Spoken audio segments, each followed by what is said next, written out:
there we go. It'll start recording in like 5 seconds. It has this interesting lag.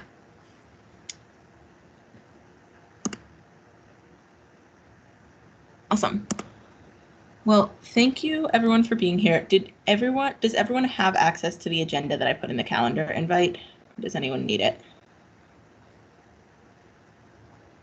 Okay. I can start by giving a little bit of an update. Oh no, we appear to still be having tech issues. I can start by giving a little bit of an update on the gender inclusivity training since Destiny can't make it today. Destiny and I and Joy and Dawn, who's the director of learning and development, and Patience, who's the director of HR, met early last week, I think. I was trying to figure out when. That's what that face was. And we're trying to figure out next steps, and ended up kind of running into a question of where it makes most sense for this training to be housed.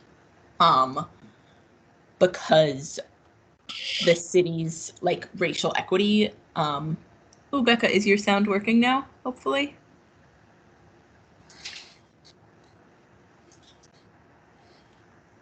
Still having problem? Oh, I can kind of hear you.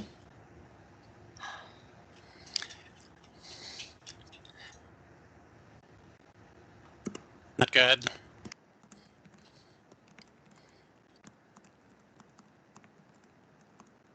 It's kind of choppy, Becca.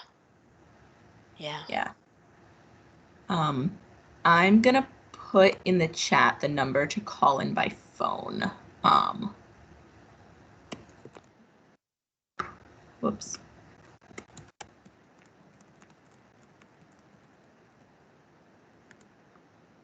And see if that helps you access for now, until that new laptop gets figured out. Sorry about that. But yeah, so we were having the conversation of where in the city it makes sense for this training to live.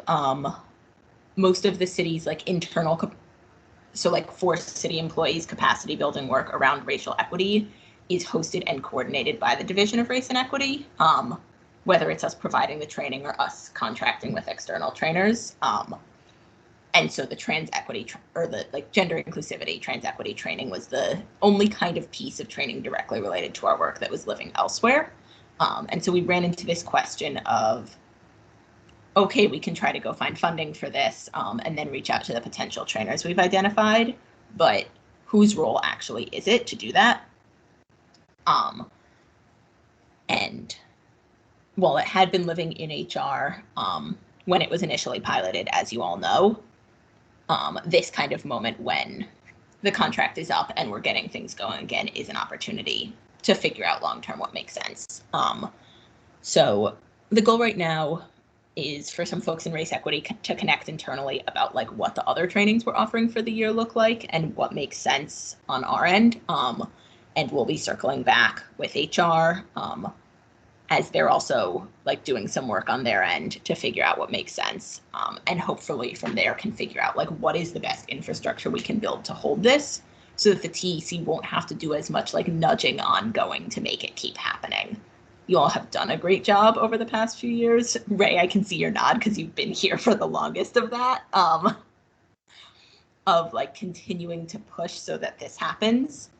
But I want to make sure that we're able to kind of build infrastructure for it so that you all can audit it and support it as you want, but don't need to keep like getting it off the ground. Yeah, so that's how I would summarize where that is at right now. I'm curious if folks have any questions or other reflections or thoughts on that piece.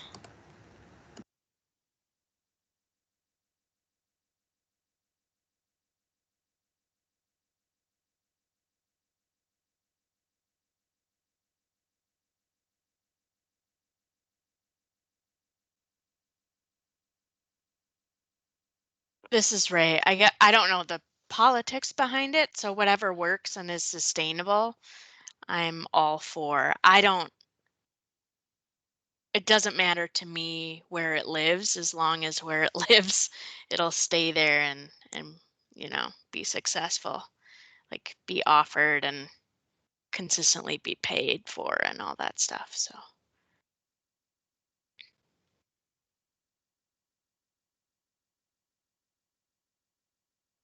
Totally. I hear that and affirm and agree that the goal is just to build infrastructure for this to like work in a continued ongoing way. Without Destiny, I don't know that I have any more updates on that right now. I guess I would just continue to say, if you all think of other folks, particularly BIPOC, trans, and GNC folks who have experience leading trainings like this, who, once we get to the point where we know where this training is going to be housed, we should also be reaching out to as potential trainers.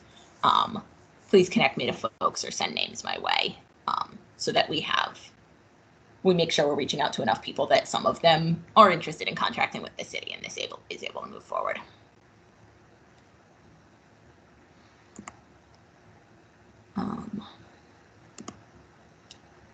Next thing I have on the agenda for now is the interpreter training, and I really pulled these items just kind of off of what came out of the training breakout of strategic planning 2 weeks ago. I've lost my entire sense of time. So as we get through these, if there's other things that feel like they're missing, please say, and we can jump into those as well. But in terms of the interpreter training, Becca, is that you on the phone, I'm hoping? Do you actually have audio now? I'm literally on my phone, but I've joined online. Amazing. Glad you're successfully here.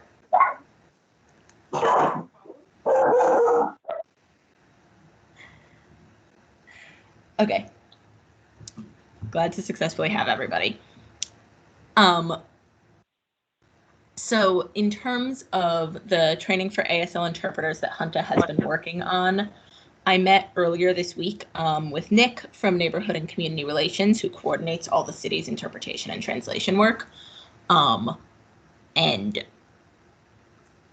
going to actually, give me 1 second. I'm going to pull up my notes from that meeting so that I capture the whole thing fully and reporting it back to you all. I'm going to go in the correct folder to find them. But what Nick and I were talking about was they are trying to start a new request for proposals for interpreters and translators, most likely in the late spring and early summer.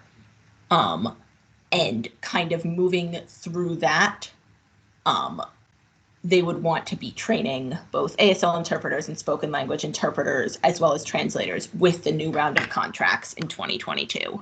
And what Nick and I talked about was Hunta's ask that we do get some ASL interpreters trained before this coming summit, so that we don't run into some of the issues we've had in past summits, even if that's more of a like pilot quote unquote training and looks slightly different than what we then institutionalize in an ongoing way in our contracts, starting with the contract that would be drafted this summer and the training that would be in 2022.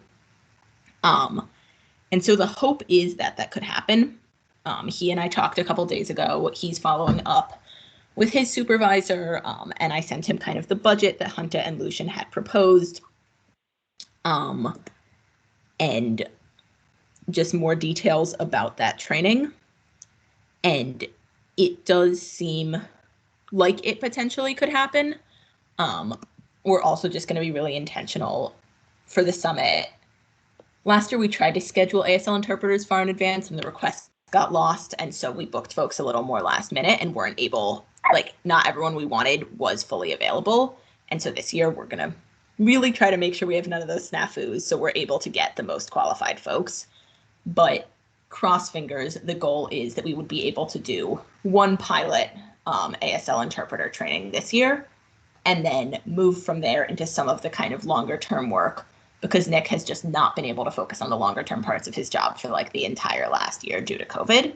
And so the timeline for writing this new request for proposals has gotten pushed out a couple of times, but hopefully write a requirement for trans competency, which could be achieved by undergoing training while in contract with the city, into the new request for proposals for all interpreters and translators that the city is contracting with, and then starting those trainings. And that was not the document I meant to open. They're also working on kind of decentralizing the work that he's holding throughout the department more broadly, so that hopefully there won't be one person responsible for everything related to ADA interpretation and translation for the whole city, which obviously would be an improvement, and maybe doing some evaluation of how the current like language services that the city offers are going. There would hopefully be an evaluation project this summer. So all of that together is ideally an opportunity to integrate some of this on a more long-term scope that I don't fully have an answer yet to what that looks like for you all, unfortunately. I think we're still like a couple months away from neighborhood and community relations being in a place where they can really partner with you to do some of that. But I know that like that evaluation you all would get to be a part of in some form. But that's kind of an update on where that's at right now. And I am meeting with him just for a quick check-in every 2 weeks right now. So I will hear in a couple weeks what he's been able to talk about with his supervisor in terms of piloting this training. I'm crossing my fingers and we'll keep you all posted. And Hunted does know where this is at because I had to text him for some details about the training to report back to Nick. So he does know this piece. Does anyone have any questions on any of that? I'm realizing that based on who's here today, today's agenda is a lot of me just reporting back, which is fine, but I want to also hold a lot of space for your questions and brainstorms and other ideas.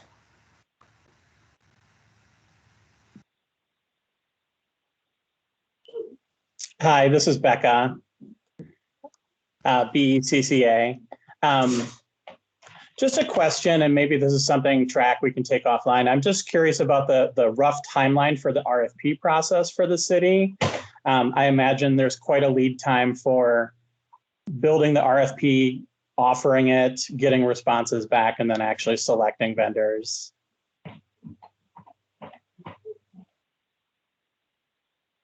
That is a great question.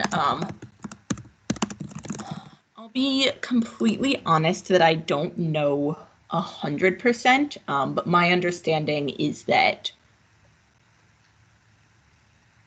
I believe, if I'm understanding correctly, the goal would be for this RFP I was talking about for these contracts to start by the beginning of 2022, and kind of because we extended the current contracts with interpretation and translation services through the end of 2021. So I think the goal is starting kind of building out the RFP, the request for proposals, in the like late spring, early summer, collaborating with whoever necessary to edit, getting it through the city's permanent review committee, releasing it, selecting folks, etc., so that the new contracts could start by the time the old ones end at the end of 2021. I don't know enough to summarize like overall how long that process normally takes for the city, but that's my understanding of what the timeline would look like for this particular one.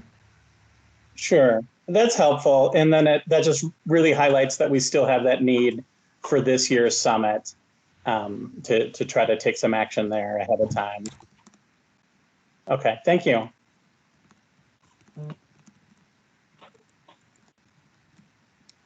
Totally. Thank you for that question. Does anyone else have anything on this?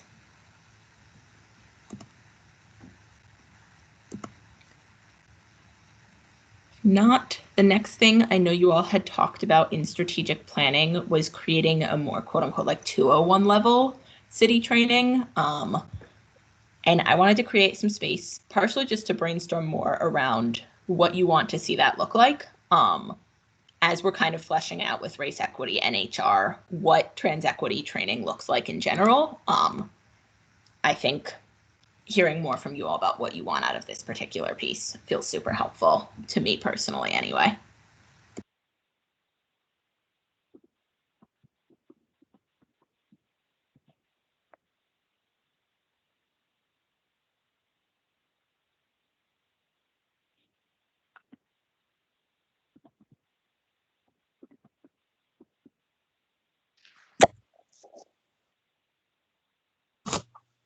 Hi, Becca again. what I heard, and I just want to repeat back and see if this is true, is the existing training was kind of based on definitions, and we were hoping to get more into how staff would be able to handle scenarios, maybe something more complicated in terms of how they would interact with transgender or gender nonconforming people in their role, kind of specific to them. Is that what other people understood?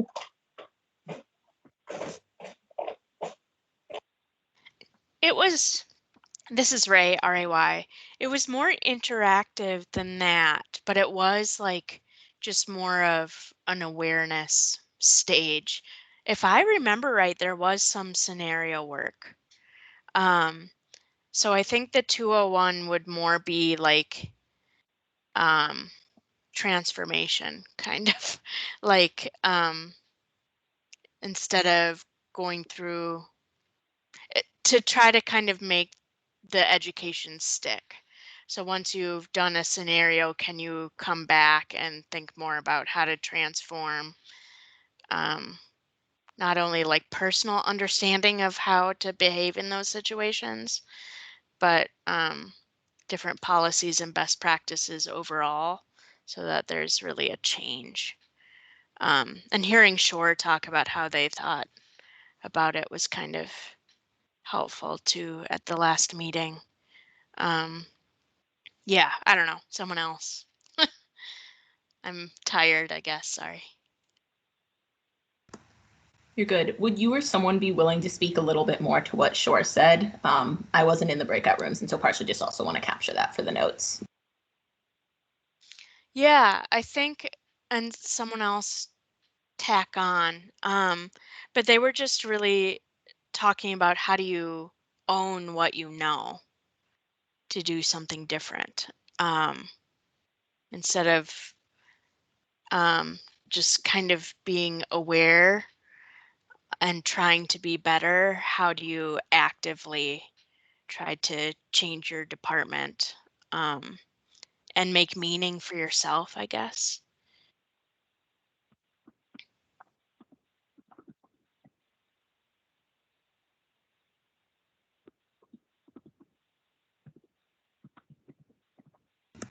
Amazing. What else would folks want to see out of a next level training for city staff around trans identity? This is Mariah, Mariah speaking. And I guess like sort of what Becca was sort of hinting to is sort of like making training specific to the departments so that, you know, having that sort of piece in that training will allow them to start to realize how their work impacts the trans community and what they can do in their work to begin to support trans folk and, you know, put that trans equity lens on the things that they're doing. So including that as part of the training is also how we get that systemic change that is supportive of trans people. So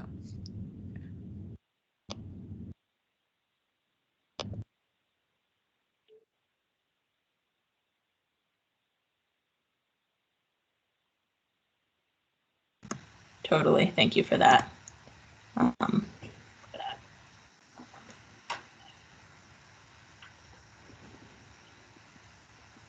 Hey, this is Ash, ASH. I had a question. So, you know, this 201 would be following like a 101 training. So do y'all think that it would be reasonable to have these 201s be a little more like tailored or specific to like whatever group you're presenting to at the time? Because I could see how like different departments or different groups of people might have different needs. So if it was possible to get like feedback from the 101 training on you know, what people wanted to expand on more and then sort of like tailor that 201 to those needs. Is that like too complicated or and too loose, or do you think there's potential for that?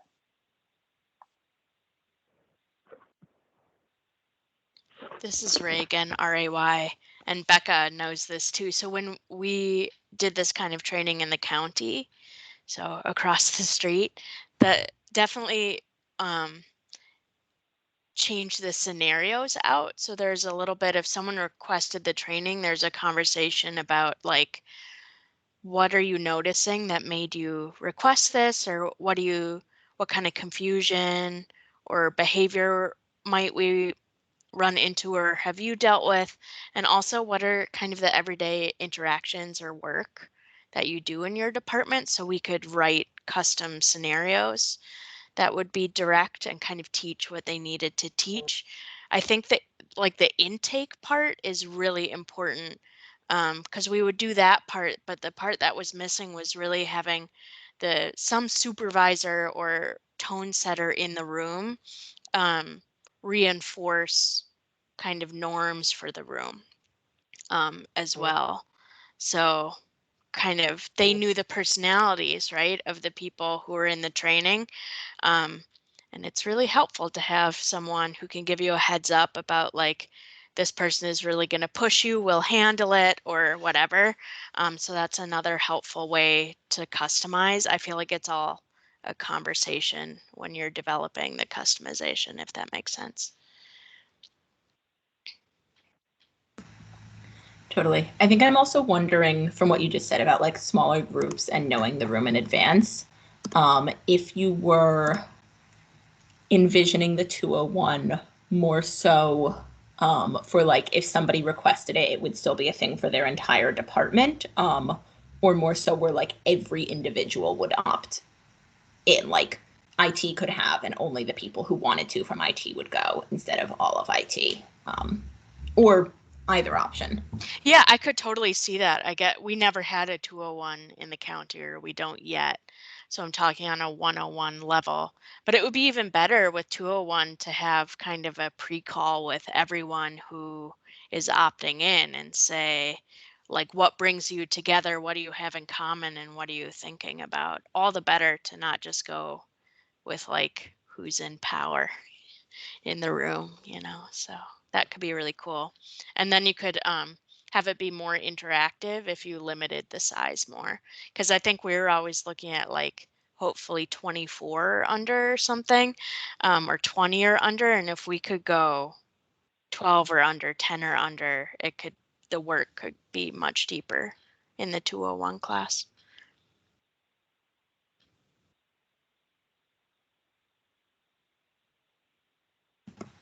Totally. Also, Coco, I think Hunter's joining right now as a heads up.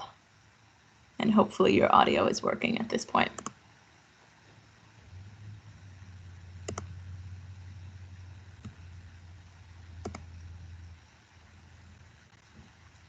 Hello, Hunter.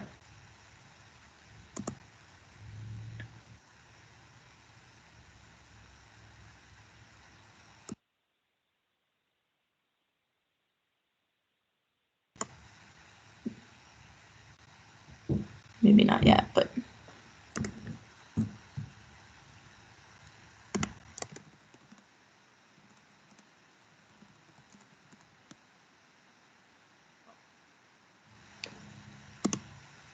when Hunter actually gets here, feel free to interrupt us so you two can pin and get situated.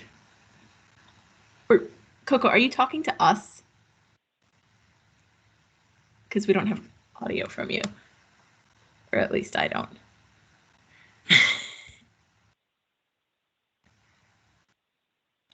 I still don't have audio from you if you're talking to us. But I don't know if you are. Yes, you are. Okay, I still don't have audio from you. Second. Yes, there we go. We got it. So, can you hear me? Yes. All right. And let me see. Can I hear you? Can you hear us? I can hear you. Okay. Sorry, I was trying to have my my headphones, but it wasn't working, and I look really dark. Hunter, can you see me okay? Great. Okay. Tech is set. We're ready to go. Okay. I'm glad we caught that on record. Hunter, to catch you up, we were in the middle of talking about what content we want in a like 201 level training for city employees. Talking about how to maybe limit the size to make it more interactive, try to tailor it even more to specific departments or even individuals, and how they can not just learn to be more aware, but like actually make change in their departments. Are there other things folks want to add to this list or would want to see out of programming like this? I don't understand what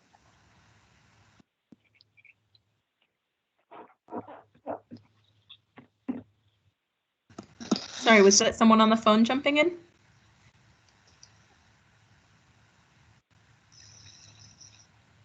And Hunter was saying, I'm thinking.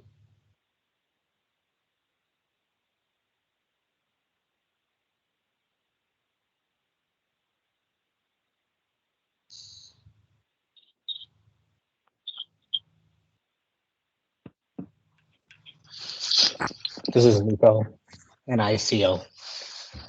Can you hear me okay? Okay. I don't know how recent the training is for other departments and how like long the process of rolling out has been. I think animal control was probably the first one, or at least we were told we were. So here it's been over a year, probably a year and a half now, because it was before I joined the Trans Equity Council that they took the training. We've had some staff turnover, and I would be lying if I said they thought about it at all after the training.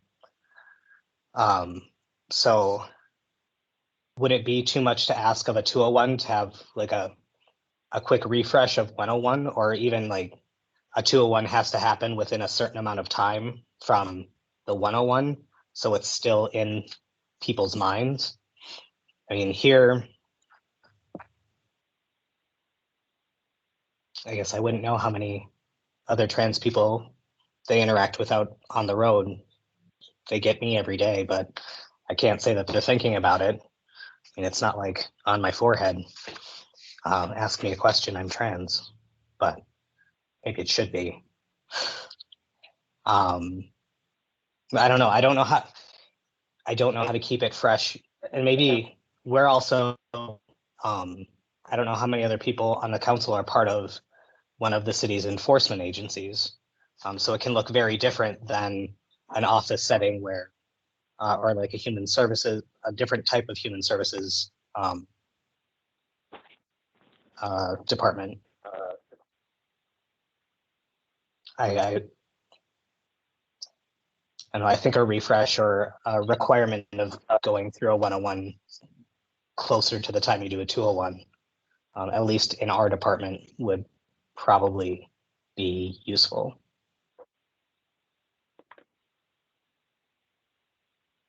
This is Ray, R-A-Y.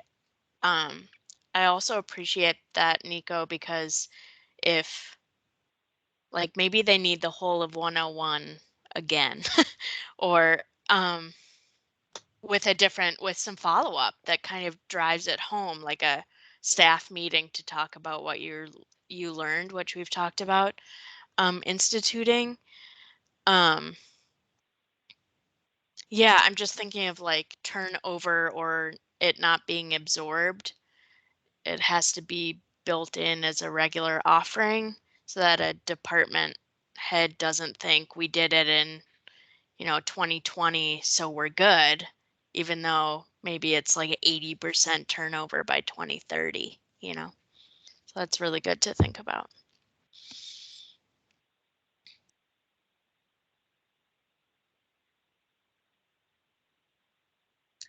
This is Hunter. May I? All right. Sorry, let me introduce myself. My name is Hunter, and I am the TEC co-chairperson. My pronouns are he, him, they. Anyway, with this part of the conversation, I was thinking a lot about the numbers. They always, saying 101 training, trans 101. 101, really, it's the number, it's a little weak for me, because then if we have to do repeated training again and again, just doing that training, you know, really for me, I'm thinking about the training of 101 as really, the number is very basic, but I'm wondering if something we should change to a word like that would actually be more like to follow, more like a hold on one second. Something more like compliance, the training that they would need to take for compliance. And then after that, we'd have to do some follow-up, you know, not like, you know, just having the training be done, but to also have follow-up. And to not have such a long lapse in time as well, because if they feel then that there's not enough training, you know, do you know, like 101, it's just, it doesn't seem like it's enough. Do you know what I'm trying to say? I feel like this training is really important and that we're passionate about it. And I don't want them to take it too lightly, really, because it's a serious thing for them.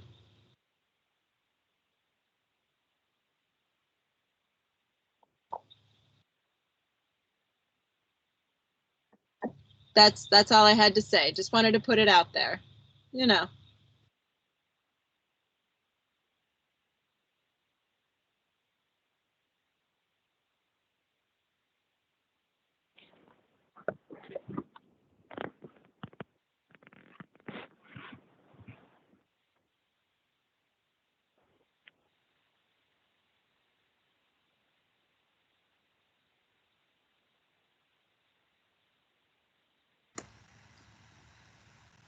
This is track. I'm happy to take all of this back, and as we figure out who is going to hold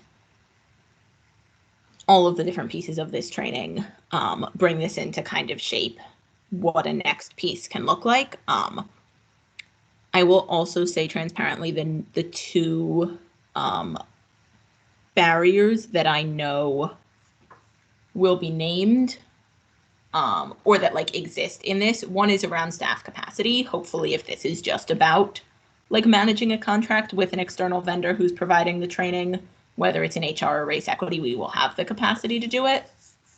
But a lot of departments are super understaffed right now because of budget cuts, and the other is budget. Again, I think both departments have a commitment to figuring out where we can find money for training. But naming those to you all partially in terms of, you know, we are just at the beginning of 2021, but as we already start thinking about like what are the asks you all have of council, both that you're making very soon around these trainings and also in future years around the trans equity budget or anything else.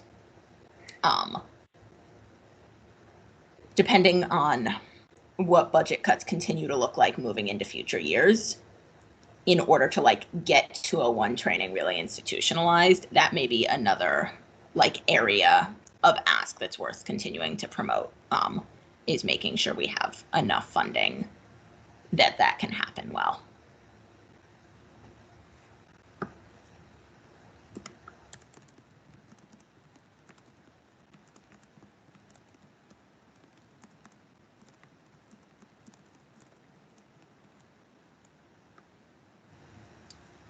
Does anyone have any other thoughts on the 201 training before we move on to the next? Becca, go for it. Yeah, Becca, BECCA. Hunter, your comments really make me think about, do we need, or do we have the space to consider what the future training needs are versus what we can get done right now? Kind of to Track's point, there's two things, you know, there's this small or big. And I don't know, I'm brand new. So I don't know to what extent we do planning for the future. Track, you kind of mentioned that if we knew about budget issues, we would want to get that figured out ahead of time so that we could get it in a future budget. So I'm just putting it out there. To what extent do we need to do strategic planning around training?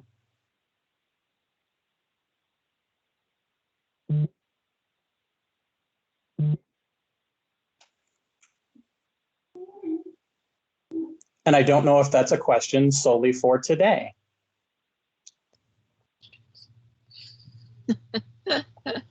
And this is Hunter. So Becca, I do want to say I really appreciate you raising this. And you're right. Right now, the economy is pretty messed up. So number one, you know, we do need to find someone who's willing to do the training. I think that's the first part. And then do we have the budget for that? Second, with the overall budget, you're right. I know that budget is kind of an issue. And the city of Minneapolis does have money. You know, that hasn't really changed. So the training is very important to us to prevent repeated errors out there, because we've taken so much already of others' errors and we need to be able to fix it. The budget is a really difficult part. We need to figure out what to do about the budget, and maybe Track, I don't know if you can find a way to convince some department with this training, you know, to do this, because we do with, hold on one second, because it's important for us to do this. And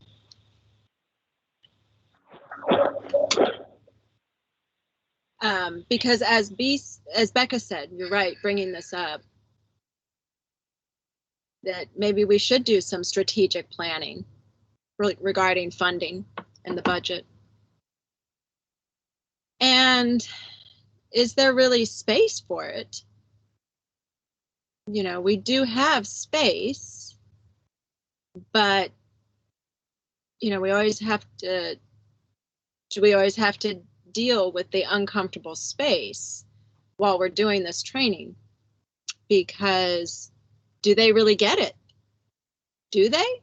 They don't understand us, you know, and so we need to train them to be sure that there's ongoing and transparent training, so that it's not just a once and done deal, you know, and then 15 or 20 years later, they're stumbling around with the same topics. You know what I mean? So just being truthful with you all. This is Track, totally. I put down that, like, maybe I'm starting to capture right now things you all want to make as recommendations to council in the future around budgets. And so I captured this already as one of them. Hunter, to your point about, like, departments need to find money.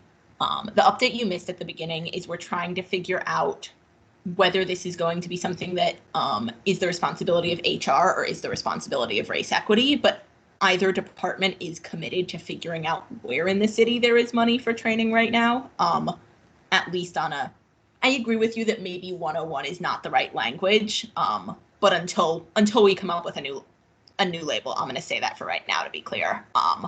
So whichever department is committed to finding money, at least for the, like, 101, quote unquote, right now.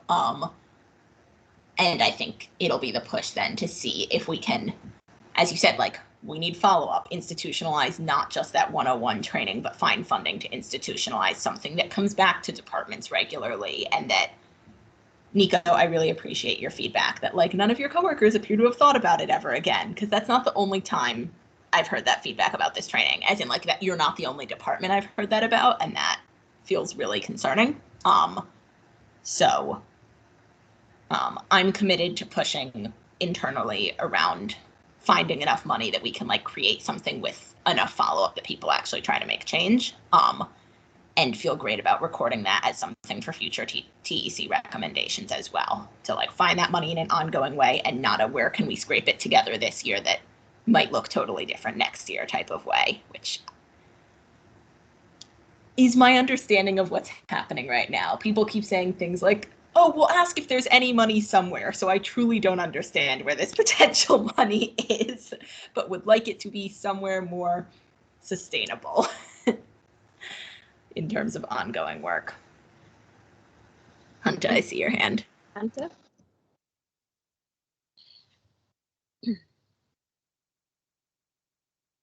You know, I fully understand what you're saying, Track, about people saying they need to find money. And, you know, training is part of development for everyone. And so they should have funds ready, you know, strategically, you know, they can figure it out, you know. Maybe it's race equity or HR, and I appreciate both departments being committed to finding the funding, but maybe we need to tell them a deadline so that they can just figure it out and not have us sitting for so long. You know, talk is not going to help us. We need to figure out the budget and get ongoing repeated training, not just once, you know. And so I do want them to figure it out and find the money, you know. So I'm wondering if we can challenge them with a deadline and, you know, saying I can't decide for others, but I'm just wondering if we need to tell them a limited time frame of when they need to find the money to be ready to offer the training. Just a thought here. Putting it out there.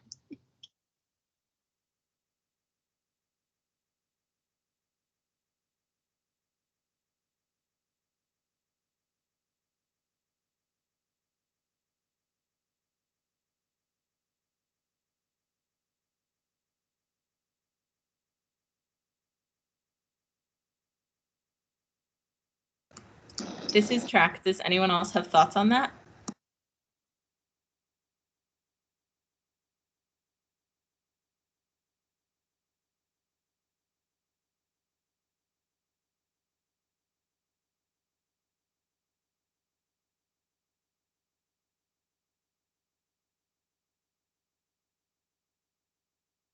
I do really like the idea of like continued engagement and that the idea of like follow-up after trainings. I don't really know what it would look like to try to like check in with departments like a few times a year and like give them discussion topics to try to just like keep these ideas fresh in their mind. Yeah, I don't know what that would look like, but definitely something that I think could be helpful with just like keeping that engagement up and like reminding people that this is something that they've learned about recently, something that we want them to continue thinking about.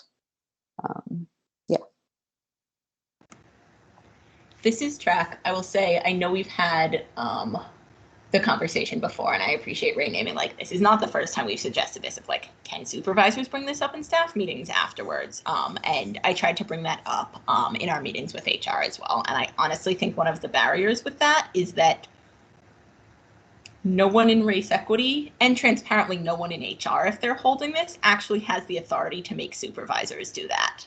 Like, we can send over all the discussion questions we want, and we can either like really try to be emphatic or like really try to like cozy up and be friends with people in the hopes that they do it, but we do not actually have the authority to make that happen.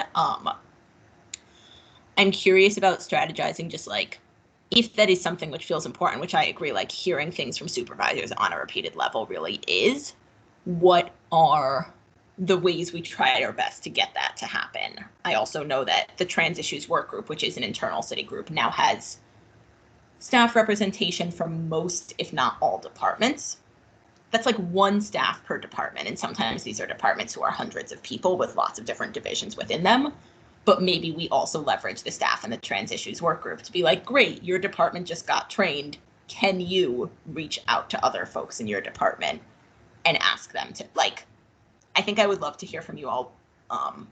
And especially, I think I'm especially thinking like, Nico as someone within the city and Ray and Becca as people who either are or have been within the county, like if you have a vision, and Mariah is someone who was within the city as well, but also anyone, obviously, like if you have a vision of how within this structure we can like leverage getting all the individual supervisors to do that when we don't have that authority.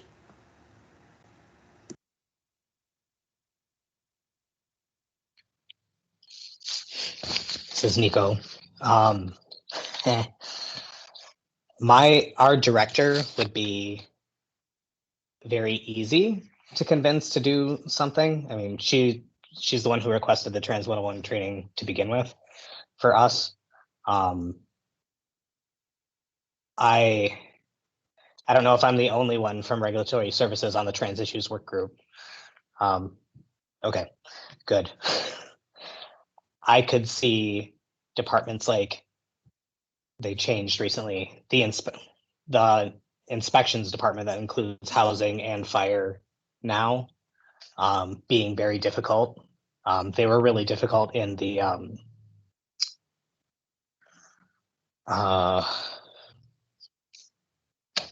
training that Ann Phibbs did. I think it was a gender and inclusivity training is what they called it. What was the name, Nico? The name of the person?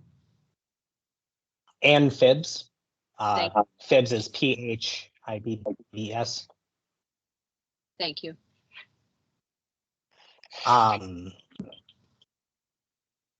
I think, I mean, here, I can certainly do what I can here. I mean, our officers have roll call twice a week. It wouldn't be very hard for me to be like, here I am to do your follow-up during your roll call because you're all right here. Our building or our department is only 25 people and we're almost all here all the time with the exception of admin people who are working from home. I was thinking about ways that we could do other follow-up type things, and I can see it being yet another issue here, but as they're working through all of their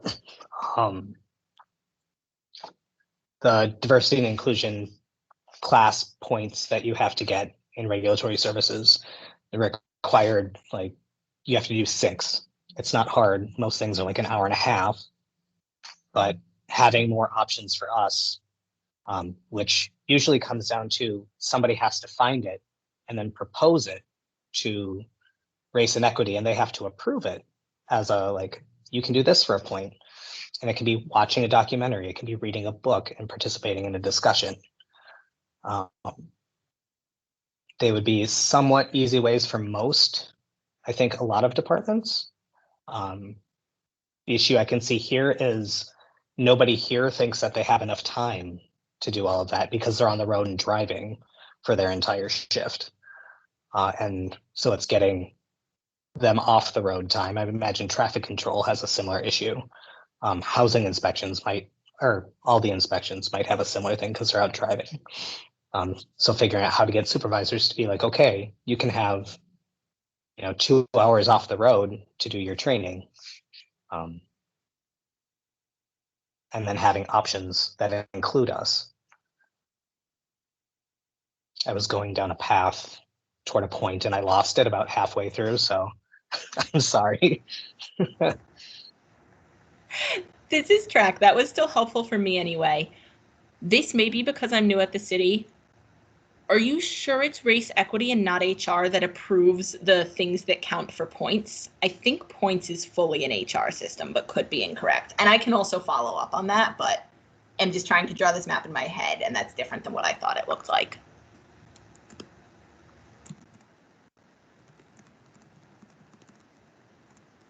Nico, you're muted if you're talking to us. I think I have an email from somebody that said where it came from. And I think it said race equity, but it probably was HR and they just didn't know. We don't know where anything comes from here. Somewhere out in the world, off in the sky, downtown, far away from us. honestly, whoever it has to go through. Point is, we have to get everything approved before we can say, oh yeah, I just got a point for that. I think technically my meetings here, because they're not approved, wouldn't count as a like cultural diversity point, which for me, I'm like, well, why would it? I'm trans. Why should it count for my diversity? Different point. Yeah, I don't know where exactly they go through or what even can be approved, but it seems to be a very broad list of experiences people can have that get them that point and also that exposure. And here, I'll say a lot of it doesn't sink in, but there have been a couple times during some of the things put on by Race Equity that we've had to, like, they've come here and had a discussion because these guys are like, no, I can't go anywhere. That like people have cried, and it really sunk in with them. It really hammered home a point, which was great. It's just finding those things that stick for people here that's hard.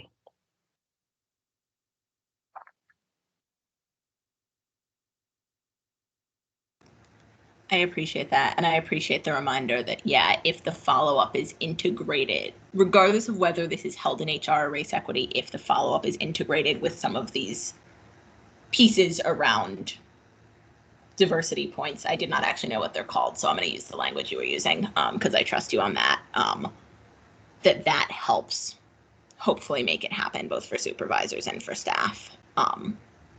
As one example, if more of those options can have a lens around transness.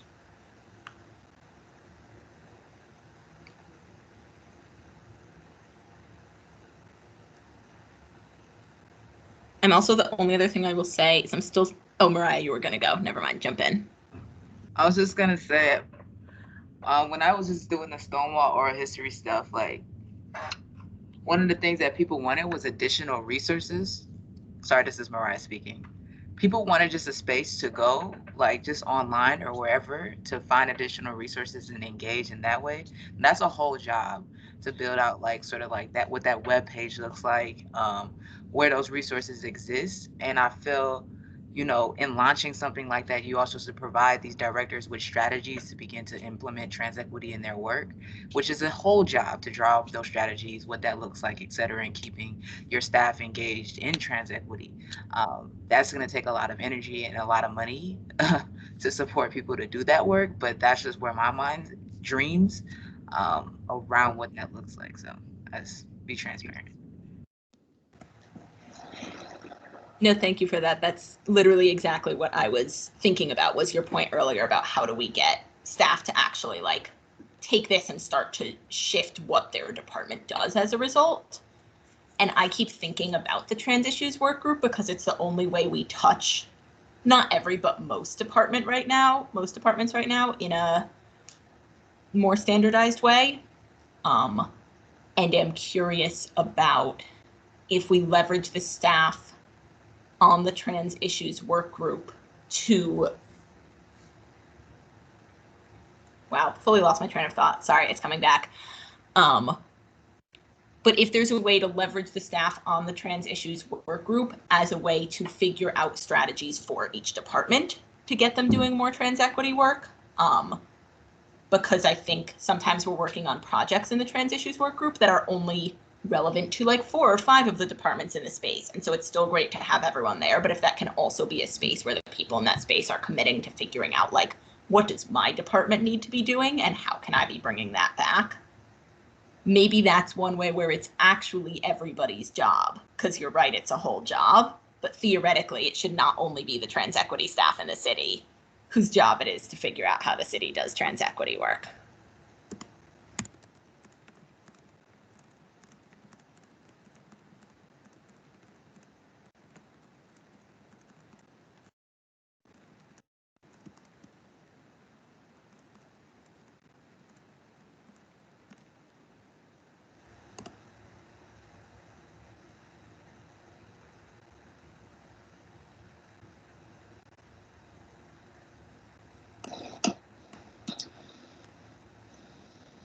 So this is Hunta, and I'm just wondering if we're pretty much done. I'm feeling a little bit uncomfortable where I am because there are police that have come around, and I feel like I should probably get off and move. So thank you all.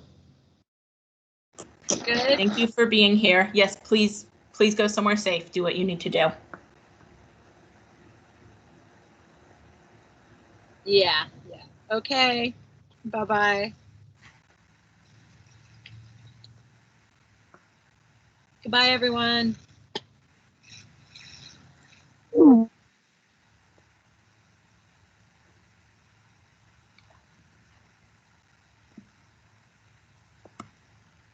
Does anyone else, realizing that this conversation took longer than I initially realized, does anyone else have any more things they wanted to check in about in this last minute or so?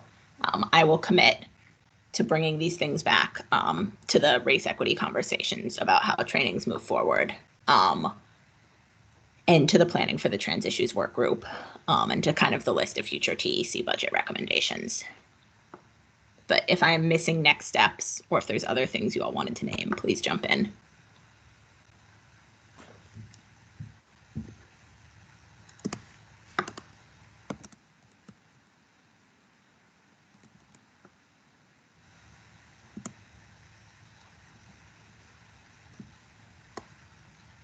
If not, thanks you all so much for being here, for everything you all shared today. Please stay warm, take care of yourselves, stay safe. Thank you. Appreciate you. Thanks, everybody. Thanks. Thank you. See you later. Have a good one.